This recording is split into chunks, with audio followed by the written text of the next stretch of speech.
I'll do what you say. I'll show you a shortcut to the pillars, Fox volunteers. Allow me to ride on your shoulder, Jameen, Owl says, and I too shall accompany you. You hold out your arm for Owl to climb up onto your shoulder. Following Fox, you enter the forest. After 20 minutes, you come to a tall stand of ash trees. Brambles and briars grow entwined around the base of the tall, gnarled trees.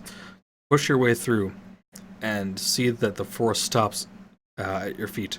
The ground in front of you is sickly burnt and gray. Several large pillars rise like thick white fingers from the blackened earth. Their tops are broken and jagged, and huge pieces lie strewn about the clearing. An opening gapes near the base of the pillars like a missing tooth in a jack-o'-lantern. You see 3 sets of footprints leading into the opening. As you peer into the opening, a squeal breaks from the forest, and you turn to see the goblins racing from the tangles. Turn to page 24.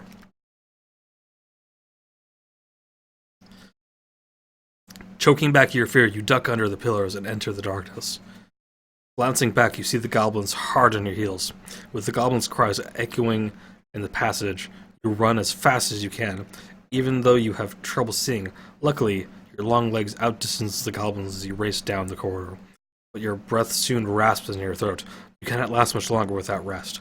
As you round the corner, a crumbling staircase rises upwards into the darkness. The passage splits at the bottom and leads down to the right.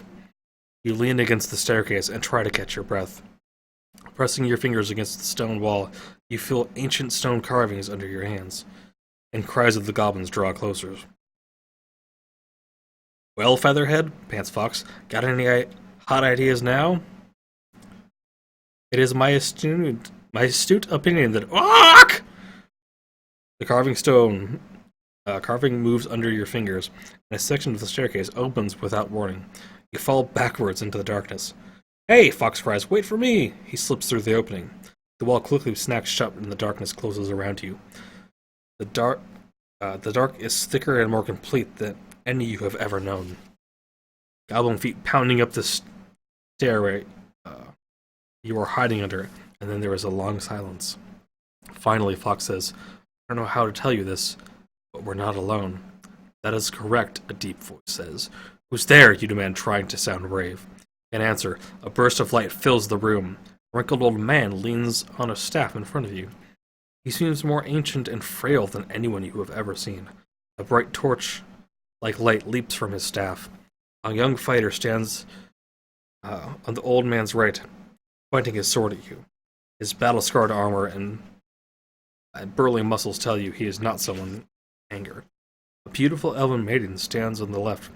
Bright red hair hangs to her waist. She wears carefully tailored leather armor. Her hand rests on a polished dagger handle, and she watches you intently. Bright green eyes. Oh boy, Fox mutters. We're in for it now. Patience, Fox. Owl. I have found hasty judgments lead to disaster. I can't think of anything more disastrous than dying, he answers.